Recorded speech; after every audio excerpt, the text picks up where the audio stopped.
देखो last class से मैंने आपको डिस्कस किया कि मनी सप्लाई एक टाइम पे कांस्टेंट होती है, यानी कि वर्टिकल हमने पढ़ा था। ठीक है, यानी कि मनी का जो मेजरमेंट है वह एक स्टॉक है, मतलब मनी को एज स्टॉक माना जाता है, मनी को फ्लो नहीं माना जाता।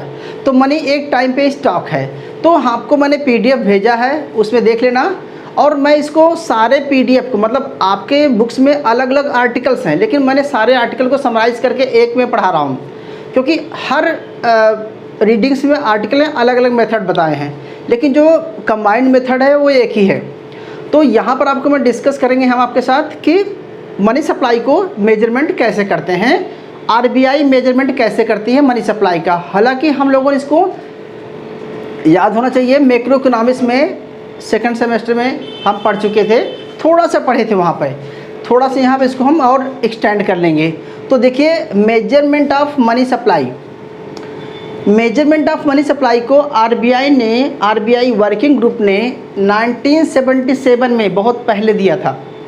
इन्होंने एक मेजरमेंट का स्टेप दिया, तो उन्होंने पूरी इकोनॉमी को मेजर करने, इकोनॉमी में जितनी मनी सप्लाई है उसको मेजर करने का तरीका बताया। मेजर करने का तरीका क्या है, उन्होंने इसको कैटेगराइज किया M1, M2, M3, M4। ठीक है, तो M1, M2, M3, M4 को कैटेगराइज किया। अब आपको डिफाइन करना है कि M1 क्या है, M2 क्या है, M3 क्या है, M4, इसमें क्या क्या चीज़ें इंक्लूड हैं और क्या एक्सक्लूड है। ठीक है, देखो M1 का मतलब है क्रॉस, प्लीज़ नोट कर लेना साथ के साथ। पहला है currency notes and coins with public. Public के पास आप हैं या मैं हूँ या कोई भी पर्सन है, चाहे गवर्नमेंट हो, चाहे कोई एनजीओज हो, कोई non financial institute, non government organization हो, यानी कि पब्लिक का मतलब होता है कि जो पैसा कॉइन और नोट्स है, जितने भी नोट्स एंड कॉइन है, लेकिन यहाँ पर बैंकों को छोड़ करके, बैंक को सिस्टम को छोड़ करके, यानी कि उनके पास भी तो कैश होता है, लेकिन उसको कैश को नहीं माना जाता। कैश हम क्या ले रहे हैं, करेंसी नोट्स एंड, ठीक है, कॉइन्स विद पब्लिक पहला, plus demand deposit of all commercial bank and cooperative bank. जितनी भी कोऑपरेटिव बैंक हैं और जितने भी कमर्शियल बैंक हैं, उनके पास जो कौन सा डिपॉजिट है, मैंने लिखा है डिमांड डिपॉजिट। डिमांड डिपॉजिट का मतलब होता है कि आप जब चाहें उसको विड्रॉल कर लें। तो ठीक है, यहाँ पर फिक्स की डिपॉजिट की बात नहीं कर रहे हैं, टाइम डिपॉजिट की बात नहीं कर रहे हैं, टर्म डिपॉजिट की बात नहीं कर रहे हैं क्लास, ओनली करंट अकाउंट या डिमांड डिपॉजिट की जब चाहें कैश आप अपने अकाउंट से पैसा विड्रॉल कर लें, हम इस अकाउंट की बात कर रहे हैं। तो सभी बैंकों के पास, जो कमर्शियल बैंक के पास जितना डिमांड डिपॉजिट है उसको ऐड करेंगे, plus other deposit. Other deposit किसके पास, held with the RBI, RBI के पास जो पैसा है। अब देखो ऐसे आप इसको ऐसे समझ लीजिए, मैंने आपको कल पढ़ाया था कि money supply equal to C+D, so only current account, no current account नहीं, ओनली डिमांड डिपॉजिट, जिसको आप इजीली निकाल सकते हैं, उस डिमांड डिपॉजिट की बात कर रहा हूँ। करंट अकाउंट से भी पर डे निकाल सकते हैं, ठीक है, सेविंग अकाउंट से निकाल सकते हैं, मतलब हमें जो इजीली कन्वर्ट कर लें without any notice, without any prior notice, और बैंक से हम जब चाहे पैसा निकाल लें, उसकी बात कर रहे हैं। तो अब हमने क्या किया क्लास, ध्यान समझ लेना, हमने 3 चीज़ें इसमें ऐड किया है। आपको पढ़ाए थे, क्लास याद होना चाहिए, C+D। तो मनी सप्लाई इक्वल टू क्या था, C+D। तो C का मतलब जो करेंसी जो आपके पास है, जो कैश था, और D का मतलब है जो बैंक के पास है। तो जब बैंक के पास डिपॉजिट होता था तो उसका एक सर्टेन परसेंट बैंक अपने पास रखता था, जिसे आप SLR बोलते थे, और एक सर्टेन परसेंट आरबीआई के पास रखता था, जिसे आप CRR बोलते थे। तो यानी कि पूरा रिजर्व हो गया। तो पैसा कहाँ गया, या तो आरबीआई के पास है, या तो कमर्शियल बैंक या कोऑपरेटिव बैंक के पास है, या तो आपके पास है। तो टोटल मनी की सप्लाई को हमने क्या किया, इन पार्ट्स में डिवाइड कर लिया। तो इसे बोलेंगे हम, पहला मेजरमेंट है third component of M1 is other deposit with RBI।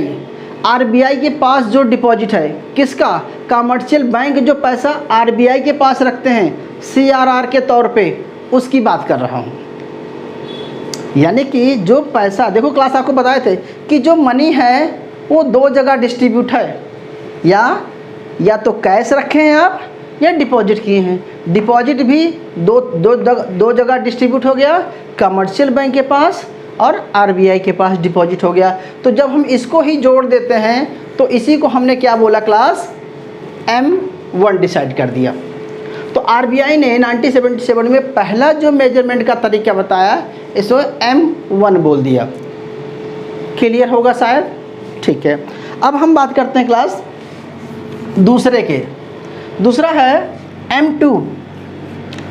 उसने M2 डिसाइड किया। M2 में हम क्लास क्या लेते हैं, M1 plus post office saving deposit. Saving deposit, not time deposit. Post office में भी जो डिमांड डिपॉजिट है, जिसको आप इजीली से विड्रॉल कर सकते हैं, हम उस डिपॉजिट की बात कर रहे हैं। तो जो टाइम डिपॉजिट है उसकी बात नहीं कर रहे हैं। तो M1 में, इसी में करेंसी में अगर हमने पोस्ट ऑफिस की सेविंग को भी ऐड कर दिया तो हमारा M2 हो जाएगा। यानी कि M1 से M2 बड़ा हो गया। क्यों? क्योंकि M2 में पोस्ट ऑफिस की भी सेविंग को ऐड कर लिया, लेकिन M1 में हमने सिर्फ कमर्शियल बैंक और कोऑपरेटिव बैंक की ही सेविंग को, कमर्शियल बैंक और कोऑपरेटिव बैंक के डिमांड डिपॉजिट को ऐड करते थे। लेकिन M2 में हमने क्या किया, यानी कि इस M1 में अगर हम प्लस कर दें पोस्ट ऑफिस की डिमांड डिपॉजिट को तो क्या हो जाएगा, ये M2 बन जाएगा। तो यानी कि M2 इक्वल टू हो गया class M1 plus post office saving. Post office saving मतलब सपोज दैट आप अपना पोस्ट ऑफिस में भी लोग अकाउंट खुलाते हैं, जो स्मॉल अकाउंट है, स्मॉल बैंकिंग, जो छोटे छोटे अमाउंट जो जमा करते हैं लोग बैंक में। तो जैसे आप जो है या सुनो, पहले अदर डिपॉजिट में से जो अपनी कंट्री की बात कर रहे हैं हम, फॉरेन रिजर्व की बात नहीं कर रहे। जो भी पैसा RBI के पास है, RBI की अदर डिपॉजिट का मतलब हुआ कि हमने जो जमा किया, जो जिनके पास है, चाहे फॉरेन, देखो फॉरेन करेंसी, जो फॉरेन रिजर्व होता है वो हमारी इकोनॉमी का पैसे की बात नहीं है क्लास, वो फॉरेन रिजर्व होता है, उसके पास गोल्ड होता है, स्टर्लिंग होता है, अदर कंट्री की करेंसी है वो, ठीक है, उसकी वैल्यू है। हम अपनी करेंसी की वैल्यू की बात कर रहे हैं, जितना गवर्नमेंट ने प्रिंट करके दिया है। क्योंकि आपको बताए थे क्लास कि अगर 1000 गवर्नमेंट ने प्रिंट करके दिया है तो 1000 रुपये जो प्रिंट किया हुआ है वो या तो कैश में रहेगी या तो डिपॉजिट होगी। और डिपॉजिट होगी तो या तो कमर्शियल बैंक के पास होगी या तो कोऑपरेटिव बैंक के पास होगी। लेकिन एक स्टेप और है, वो हो सकता है पोस्ट ऑफिस में भी सेविंग हो। तो पोस्ट ऑफिस की सेविंग को भी डिपॉजिट कर लिया। पोस्ट ऑफिस में बहुत सारे अकाउंट्स होते हैं लोगों के, ठीक है, उसमें सेविंग अकाउंट होता है पोस्ट ऑफिस में। पोस्ट ऑफिस में किसान क्रेडिट कार्ड, ऐसे बहुत सारे स्कीम के अकॉर्डिंग गवर्नमेंट लोग जमा करते हैं पोस्ट ऑफिस में भी। तो पोस्ट ऑफिस की सेविंग को हमने M1 में ऐड कर दिया तो M2 बन गया। तो M1 से M2 बड़ा है, ठीक है। तीसरा लेते हैं बेटा जी M3। M3 में क्या करना है क्लास, कुछ नहीं करना है। M3 में क्या करना है कि M2 plus time deposit all commercial and cooperative bank. हमने कुछ नहीं किया। इस पहले वाले पोर्शन में, इस फर्स्ट वाले पोर्शन में अगर हम एक प्लस कर दें, क्या, टाइम डिपॉजिट आल्सो। जैसे आप FD कराते हैं, 5 साल के लिए आपने फिक्स डिपॉजिट कर लिया, उसको ऐड कर लिया जाए। यानी कि जो टर्म डिपॉजिट है, FD क्या होता है, मतलब टर्म डिपॉजिट होता है। टर्म एंड कंडीशन होती है कि आपको 5 साल के पहले पैसा नहीं मिलेगा, या आप बैंक में PPF अकाउंट खुला देते हैं कि आपको 15 साल बाद ही इस पैसे को विड्रॉल कर पाएंगे। तो यानी कि ये सारा पैसा जो बैंक के पास होता है उसको भी ऐड कर लेंगे तो क्या हो जाएगा क्लास, M3 हो जाएगा। तो सिंपल सा फंडा है कि M1 में अगर आपने पोस्ट ऑफिस की सेविंग को ऐड कर दिया ओनली डिमांड डिपॉजिट तो M2 हो जाएगा, और M1 में अगर आपने कोऑपरेटिव और कमर्शियल बैंक की टाइम डिपॉजिट को भी ऐड कर दिया तो आपका M3 हो जाएगा। ठीक है, तो ये नैरो मनी है। अभी आपको बताता हूँ। फिर इसके बाद क्या हो क्लास, देखो M4 की बात करते हैं।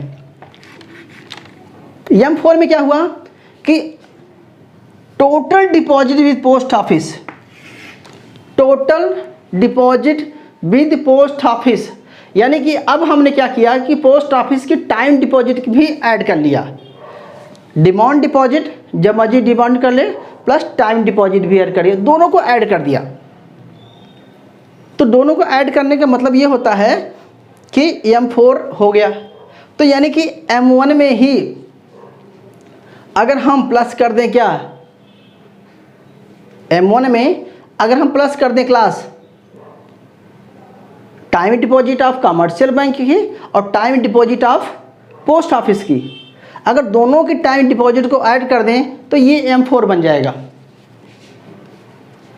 M4 बन जाएगा। तो क्या निकला, ध्यान समझना, सबसे नैरो मनी क्या है, जो नैरो कंसेप्ट है मेजरमेंट का वो है M1। M1 को हम नैरो मनी बोलते हैं मेजरमेंट। टाइम डिपॉजिट आज था, टाइम डिपॉजिट में सपोज दैट हम कुछ सर्टेन टाइम के लिए पैसे को फिक्स करते हैं, उसको हम टाइम डिपॉजिट बोलते हैं। जैसे सपोज दैट ओके, ये होता है exclude the national saving certificate. जो नेशनल सेविंग सर्टिफिकेट होता है इसको हम इंक्लूड नहीं करते हैं। नेशनल सेविंग सर्टिफिकेट का मतलब होता है कि जैसे हम लोग क्या करते हैं per day M1 3ML plus time deposit और या एक ही चीज़ है।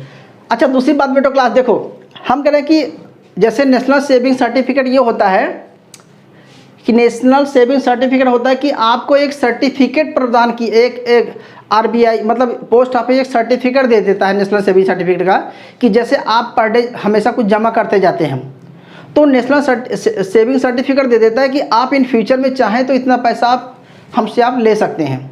तो कुछ उसका लायबिलिटीज होती, क्रेडिट होती। जैसे आप ब्लड बैंक हैं, आप ब्लड कहीं ब्लड देते हैं तो ब्लड आप देते हैं तो आपको एक सर्टिफिकेट मिल जाता है, तो आप जब चाहें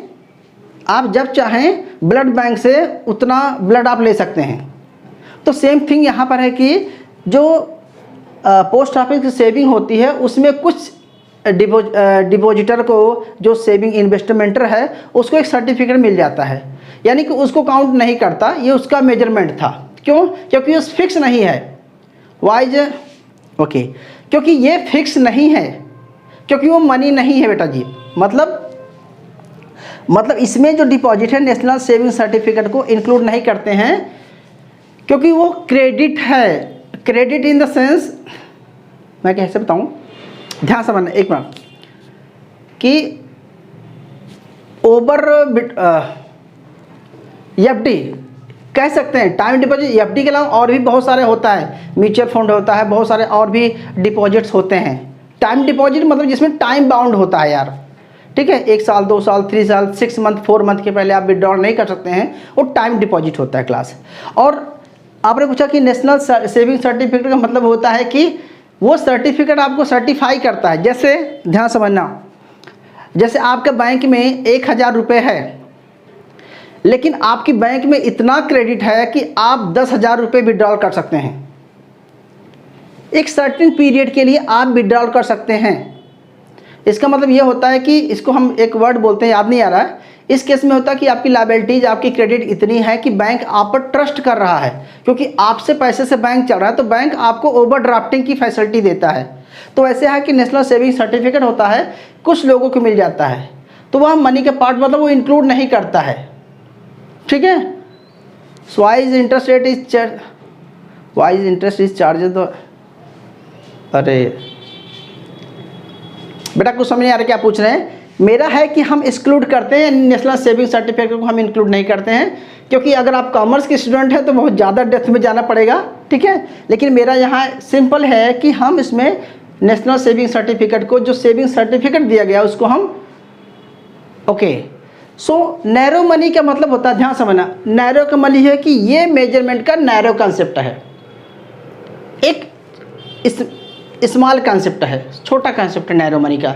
और ये M4 को हम ब्रॉड मनी बोलते हैं। तो इसको हम ब्रॉड मनी बोलेंगे। क्यों बोलेंगे ब्रॉड मनी? इसलिए बोलेंगे कि इसमें पूरे देश की करेंसी आ गई, ये पूरी इकोनॉमी का पैसा आ गया। तो M4 सबसे बड़ा मेजरमेंट है, यानी कि M4 ब्रॉड मनी बोलेंगे, और M1 को नैरो मनी बोलेंगे।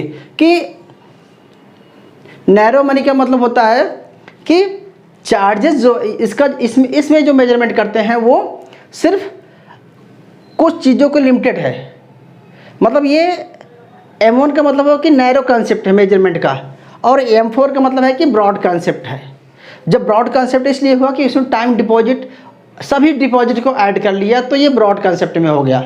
मैं एक मतलब विस्तृत रूप से बहुत एक्सटेंड कर दिया, और ये बहुत नैरो है। तो नैरो मनी का मतलब होता है M1 होता है, और M4 का मतलब होता है ब्रॉड मनी होता है। तो सिंपल सा आपको समझते रहना है कि M1, M2, M3, M4 को कैसे मेजरमेंट करते हैं, आपको इतना समझ लेना, ठीक है। और जो आप इसके पूछ रहे हैं नेशनल सेविंग सर्टिफिकेट वगैरह, अभी हम आगे चल के आपको पढ़ाएंगे क्या, कैपिटल मार्केट। जब आपको कैपिटल मार्केट पढ़ाऊँगा तब वहाँ आपको बताऊँगा कि ट्रेजरी बिल क्या होता है, ठीक है, और ये नेशनल सेविंग सर्टिफिकेट क्या होता है, किसान क्रेडिट कार्ड्स क्या होते हैं, ठीक है, ट्रेजरी क्या होता है, ठीक है, बॉन्ड्स क्या होता है, हुंडी क्या होता है, डिबेंचर्स क्या होते हैं, ये हम वहाँ पर डिस्कस करेंगे, ठीक है। क्योंकि मैं यहाँ समझाऊंगा तो फिर थोड़ा सा कॉम्प्लिकेटेड हो जाएगा, फिर औरों को समझ नहीं आएगा। अगला बेटा लेते हैं, देखिए इसी चीज़ को, इसी मेजरमेंट को बहुत टाइम हो गया था, तो रिसेंटली जो है, रिसेंटली नहीं कह सकते इसको, 1998 में recommended measures of financial aggregate, RBI ने एक कमेटी ऑर्गेनाइज किया, और कमेटी ने अपनी रिपोर्ट दिया। उस कमेटी ने एक नया सेटअप दिया, एक नया मेजरमेंट दिया। उन्होंने एक नए तरीके से मेजरमेंट करने की बात की, एक नया स्टेप। चीज़ें वही हैं, है यही सारी है, लेकिन उसको अलग अलग तरीके से उसने मेजर किया है। जैसे रिकमेंडेशन ऑफ फाइनेंशियल एग्रीगेट, तो क्लास देखो इसमें दो तरीके से है। जो कंपाइलेशन किया हुआ है, तो वीकली कंपाइलेशन किया, ये जो कंपाइलेशन है ये अलग था। अब हम यहाँ पर करेंगे वीकली कंपाइलेशन और फोर्थनाइटली कंपाइलेशन। वीकली का मतलब समझते होंगे विद इन 1 वीक, और फोर्थनाइटली का मतलब होता है क्या, मुझे नहीं पता, 15 दिन, 20 दिन, ठीक है। फोर्थनाइटली 15 डे होता है। क्यों क्लास, फोर्थनाइटली क्या होता है भाई? क्वार्टरली होता है, ईयरली होता है, मंथली होता है। फोर्थनाइटली क्या होता है?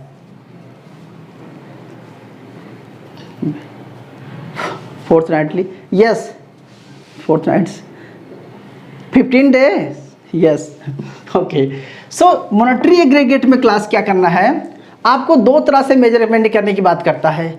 इसी चीज़ को उसने अलग तरीके से बताया, लेकिन कुछ थोड़ा सा एक्सटेंड किया, ऐड कर दिया है। अब आप देखिए, इन्होंने बोला कि अगर मनी सप्लाई को मेजरमेंट करना है वीकली, आरबीआई अगर वीकली रिपोर्ट, जो वीकली रिपोर्ट निकालता है आरबीआई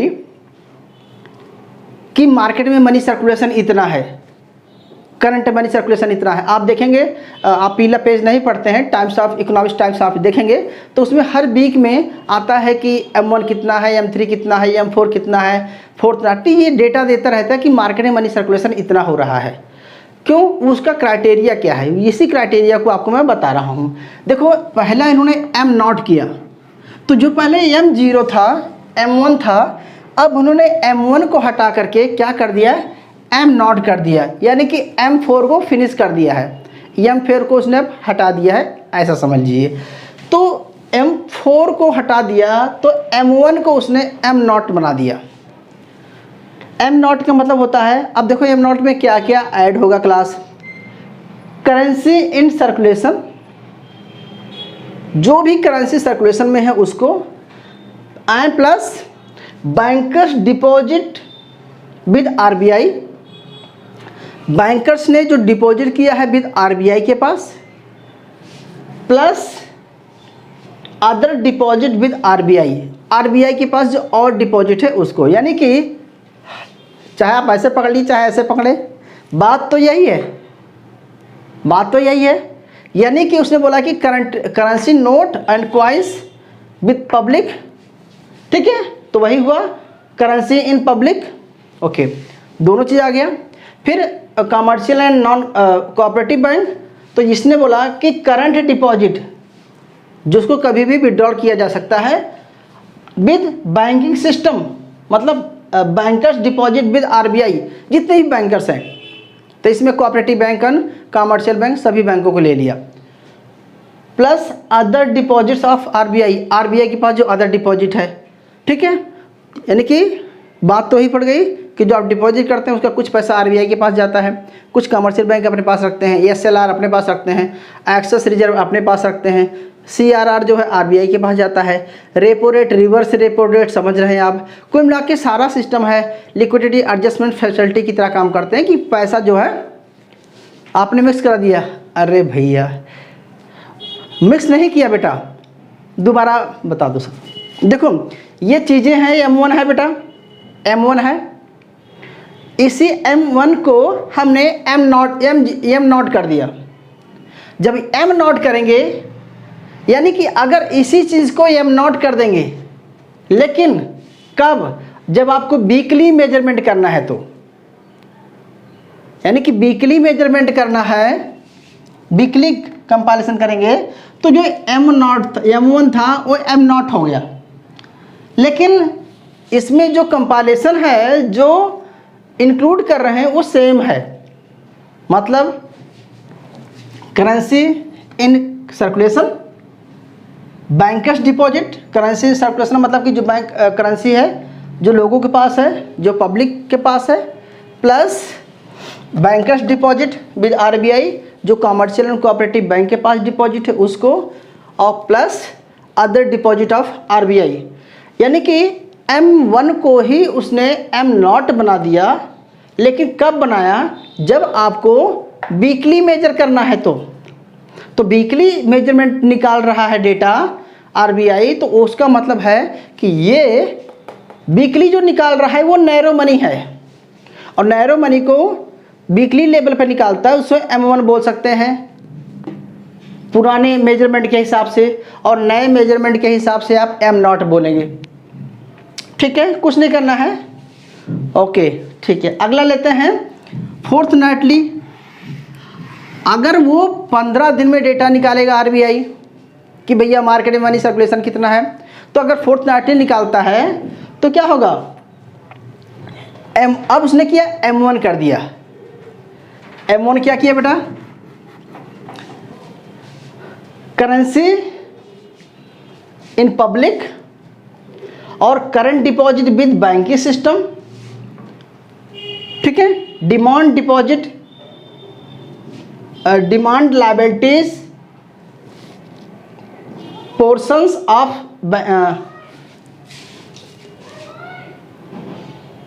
ओके पोर्शंस होगा बेटा जी, demand liabilities, portions of saving और अदर डिपॉजिट ऑफ आरबीआई, ठीक है। क्या किया इसने क्लास, देखो मतलब अब देखो सीधी सी बात है, M1 तो ये M1 ही है, इसी को अगर वो क्या कर दिया, इस M1 को सेम M1 है उसको इन्होंने अगर फोर्टनाइटली कर दिया, यानी कि इस M1 को अगर 15 दिन में मेजर करेगा तो फोर्टनाइटली ले लिया। नहीं समझ आया भाई, अगर हम इसी M1 को वीकली मेजर करेंगे तो एम नॉट हो जाएगा, और इसी M1 को अगर हम फोर्टनाइटली मेजर करेंगे तो क्लास क्या हो जाएगा, तो हो जाएगा M1। तो M1 को इसने फोर्टनाइटली दिखा दिया, क्लियर हुआ। और क्या करना है, इसमें डिमांड, इसमें दो चीज़ ऐड कर दिया है, current deposit with banking system, demand liabilities is the saving. क्या है, demand liabilities a portion of saving, यानी कि इसमें दोनों तरह की सेविंग को रख दिया, पोस्ट ऑफिस की सेविंग को भी और बैंकिंग सिस्टम को भी, याद रखना। मतलब हमने क्या किया क्लास, इस सेविंग को, इन दोनों को एक करके हमने M2 बना दिया, M1 बना दिया। क्लियर? करना क्या है कि इसमें सेविंग को भी इसने क्या किया, ऐड कर दिया, प्लस RBI कर दिया, बस इतना करना है। अब हम बात करते हैं M2 की। अगर वो M2 की बात करेगा तो इसमें टाइम लायबिलिटीज और ऐड हो जाएगा, क्योंकि देखो अब हमने क्या कहा था, time deposit all commercial and cooperative bank, तो M2 में M2 equal to M1 plus time liabilities. Time liabilities का मतलब हर बैंक की लायबिलिटीज है कि टाइमली आपको पेमेंट करे जब आपका मैच्योरिटी पूरा हो जाए। ठीक है, जैसे आपका LIC कोई चीज़ बॉन्ड्स लेते हैं या आप FD करते हैं या फिक्स करते हैं, तो टाइमली आपका मैच्योर होने पे मैच्योरिटी, तो लेकिन इसमें दो चीज़ें ऐड कर रहा है बेटा। देखो 1 ईयर मैच्योरिटी, 1 ईयर, जब सिर्फ 1 साल का जो डिपॉजिट है, 1 साल के लिए जो टाइम लायबिलिटीज है, सिर्फ उसको ऐड कर रहा है। अभी इसने दो कैटेगराइज किया कि 1 ईयर मैच्योरिटी है, तो M2 में क्या किया उसने, M2 में क्या किया, M1 प्लस टाइम लायबिलिटीज, ठीक है, portion of saving deposit plus term deposit. क्या बेटा जी, टर्म डिपॉजिट, मतलब दोनों चीज़ें ले लिया कि मतलब जितना भी टाइम डिपॉजिट है या टर्म डिपॉजिट है, टर्म कंडीशन में जो FD वगैरह है उसको ऐड कर दिया, लेकिन 1 ईयर की मैच्योरिटी वाला ऐड किया है। 20 ईयर 50 ईयर, मतलब 1 ईयर से कम को लिया है, 1 ईयर से बिलो लिया है। ठीक है, अच्छा, यानी कि M2 में क्या करेंगे क्लास, फिर से बताता हूँ, M2 में क्या करेंगे, M1 में क्या करेंगे, टाइम लायबिलिटीज वगैरह ऐड कर देंगे। इतना क्लियर हुआ होगा। ठीक है, नेक्स्ट है क्लास आपका M3। याद रखना M1 M2 M3 ये फोर्टनाइटली मेजर हो रहा है। जब M3 बात करेंगे तो M2 यही रहेगा, प्लस टर्म डिपॉजिट, जितना भी डिपॉजिट है एबव 1 ईयर मैच्योरिटी, मतलब इसमें कोई बाउंडेस नहीं, एबव द 1 ईयर, 1 ईयर तो लेंगे, इसके अलावा सारा का सारा, मतलब इसमें कोई बाउंडेशन नहीं है, सारी टर्म डिपॉजिट को ऐड कर दिया। तो मुझे सिर्फ आपको ये बताना था कि इस M1 M2 M3 M4 को यहाँ पर इन्होंने हटा दिया, तो M3 क्या हो गया क्लास, यहाँ पर M3 ब्रॉड मनी हो गया। कहीं आपको कन्फ्यूजन मिलेगा कि सर आपने तो M4 को ब्रॉड मनी बनाया था, तो करंटली 1998 के according M3 is broad money और 1977 के according M4 is broad money. ठीक है, कन्फ्यूज नहीं होना है। और आपको करना क्या है कि जो 1977 का, सर दोबारा फोर्टनाइटली, ओके दोबारा से बताऊंगा बेटा। देखिए कुछ नहीं करना बेटा, मैं बताया आपको कि M0 का मतलब होता है M0, M0 ये M1 ही है जो M0 है, लेकिन ये ईयरली मेजर हो रहा है या मंथली मेजर हो रहा है, लेकिन इसको आप वीकली मेजर में ले लेंगे, बस इतना ही है। कंपालेशन वही है, सिर्फ इसको हम वीकली मेजर करते हैं। फोर्टनाइटली में क्या होगा, M1 लेंगे, तो M1 में क्या करेंगे क्लास कि इसी चीज़ को, इसी M1 को हम क्या करेंगे, फोर्टनाइटली मेजर कर लेंगे। ओके, और M2 को क्या करेंगे, इस M1 में, इसी M1 में हम M2 काउंट करेंगे, तो यानी कि इस M1 में हम टाइम लायबिलिटीज़ को ऐड कर देंगे। सिंपल सा है कि टाइम लायबिलिटीज़ को ऐड करेंगे, लेकिन जो 1 ईयर के लिए होगा उसको ही। और M2 में जब हम सभी टाइम लायबिलिटीज़ को ऐड कर देंगे तो M3 बन जाएगा। तो सिंपल सा फंडा है कि M1 में M0 M0, यानी कि M1 तो यही है, ठीक है। अब इस M1 में हम सारा टाइम लायबिलिटीज़ ऐड कर देंगे। टाइम लायबिलिटीज़ का मतलब होता है बेटा कि ऐसा सुन लिए, आपने मेरे पास 1 लाख रुपए रख दिया, डिपॉजिट कर दिया, और आपने बोला कि सर मुझे 1 साल बाद 10% ब्याज लगा करके आप मुझे पैसा वापस कर देना। तो 1 साल के लिए मैं लाइबल हो गया, आपका लायबिलिटीज है मेरे पास 1 साल की। 1 साल बाद आपको मुझे पेमेंट करना पड़ेगा। तो टाइम लायबिलिटी का मतलब कि जिम्मेदारी, रिस्पॉन्सिबिलिटी 1 ईयर इंक्लूडिंग, यस, मतलब या हाँ 1 ईयर ही लेंगे, 1 ईयर मैच्योरिटी लेंगे, और एबव द 1 ईयर लेंगे M3 में। कुछ और भी बुक से पढ़ लेना, कुछ और डेप्थ में है, इसमें और भी चीज़ें कुछ ऐड किया हुआ है, लेकिन वो कमर्शियल के कुछ बहुत टर्मिनोलॉजी कुछ अलग है, तो उसको हम जब आपको मनी मार्केट पढ़ाएंगे यानी कि कैपिटल मार्केट पढ़ाएंगे तो वहाँ पर आपको समझाएंगे। ठीक है, अगला लेते हैं क्लास। एक चीज़ और मेजरमेंट करने का तरीका है, याद रखना, नैरो मनी देखो अगर फोर्थ नाइटली लेते हैं, फोर्थ नाइटली नैरो मनी क्या हो गया, M1 है, वीकली नैरो मनी M0 है, M0 है, और जो फोर्थ नाइटली है M3 से ब्रॉड मनी हो गया। ठीक है, अच्छा अब यह तीसरा है बेटा जी लिक्विडिटी एग्रीगेट्स। लिक्विडिटी क्या होती है, मतलब मार्केट में लिक्विडिटी कितनी है। तो एक और तरीका बताया लिक्विडिटी मेजरमेंट करने का, एक टर्मिनोलॉजी है, सिस्टम वही है, एक नाम और दे दिया लिक्विडिटी एग्रीगेट, या आगे चल के पढ़ेंगे हम क्रेडिट एग्रीगेट या पढ़ेंगे मॉनेटरी एग्रीगेट। तो चीज़ें सेम है, उसको सिर्फ डिफाइन करने का कंसेप्ट अलग अलग हो गया है। तो अभी आप देखिए मैं आपको बताता हूँ कि इसको सिर्फ 2 काम करते हैं, मंथली और क्वार्टरली, यानी कि लिक्विडिटी को RBI मेजर करता है क्वार्टरली एंड मंथली। और इन्होंने सिर्फ 3 लिक्विडिटी बनाया, difference between the demand deposit demand liabilities for 1 year. देखो बेटा, डिमांड डिपॉजिट का मतलब होता है कि आप you can withdrawal any time without any notice of bank. आपने अभी पैसा बैंक में रखा, जाकर ATM से निकाल लीजिए, या आपने फिक्स डिपॉजिट कर रखा, चेक जाके निकाल लीजिए, वो डिमांड डिपॉजिट हो गया। ठीक है, लायबिलिटीज यानी कि टाइम डिपॉजिट में लायबिलिटीज होता है कि बैंक के पास एक सर्टन कंडीशन के साथ आप डिपॉजिट करते हैं कि within 5 year, within 2 year, within 1 year, इससे पहले आप विड्रॉल नहीं कर पाएंगे।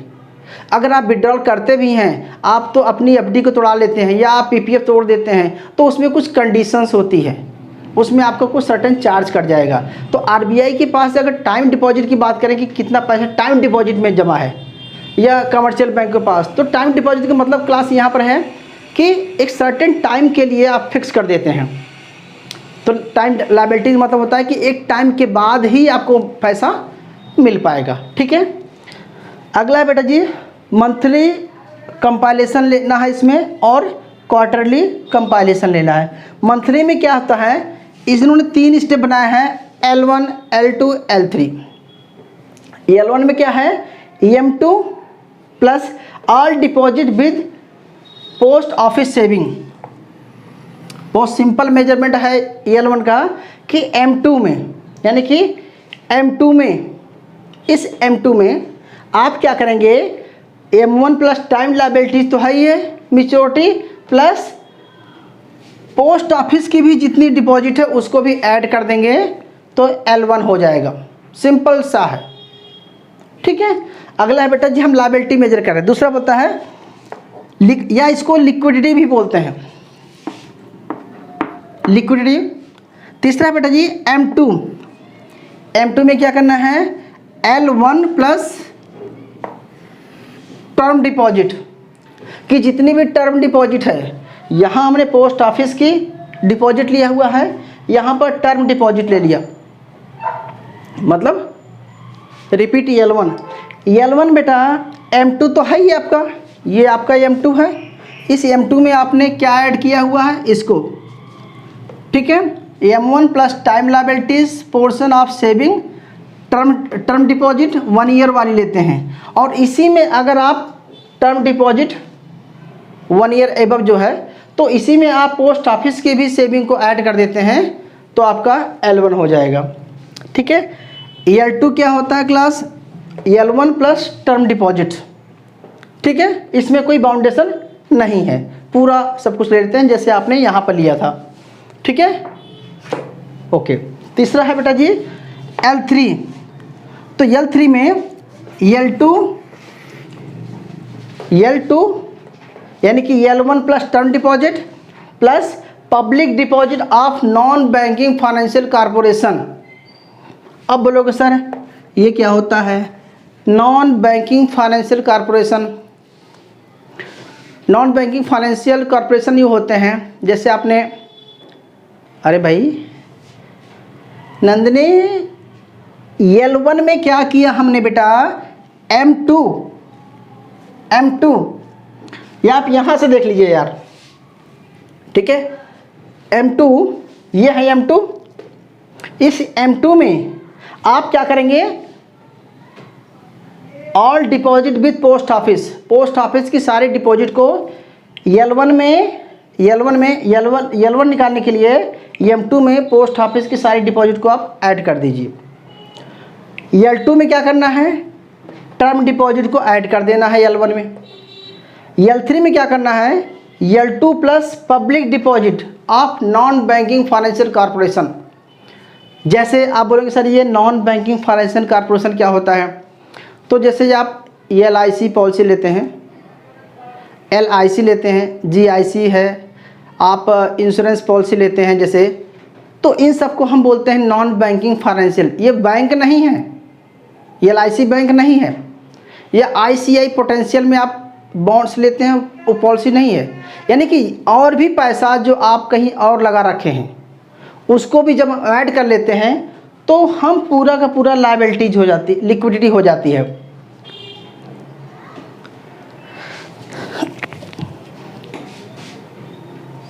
ठीक है, सो क्लास देखो, मैं भी अभी थोड़ा सा कन्फ्यूजन हो रहा होगा आपको, लेकिन एक बार घर पे आप फिर से ट्राई करना, ये सारे इक्वेशन आप सेट करना है आपको, तो समझ में आ जाएगा कि हमने किस में क्या ऐड किया है। ठीक है, डिटेल पढ़ लेना। ठीक है, अच्छा दो चीज़ बताता हूँ। सबसे लिक्विड क्या है? मोस्ट लिक्विड क्या है? एक चीज़ बताओ, सबसे लिक्विड मनी क्या है? इसमें सबसे ज़्यादा लिक्विड क्या है? एक बार शॉर्ट में बता देना सर, शॉर्ट में दोबारा से बताऊं सारा कुछ। Okay, L1 is yes, narrow money is most liquid, you can withdraw any time। और सबसे कम लिक्विडिटी L3 की है। L3 की लिक्विडिटी सबसे कम है क्योंकि L3 में क्या करेंगे आप, सारा जो पैसा है वो सर्टेन टाइम के लिए फिक्स है, उसको आप सडनली विड्रॉल नहीं कर सकते। तो L3 जो है सबसे कम लिक्विड है और L1 जो है सबसे ज़्यादा लिक्विडिटी है। तो सबसे ज़्यादा लिक्विडिटी L1 की है कि you can withdrawal any time, और L3 सबसे कम लिक्विड है। और इस तरह से M3 broad money, M1 narrow money, इस पॉइंट ऑफ व्यू से M1 broad money, M4 narrow money. ठीक है, तो ये सारा क्वेश्चन था, उम्मीद करता हूँ समझ में आ गया होगा। ठीक है, तो प्लीज़ नोट डाउन कीजिए।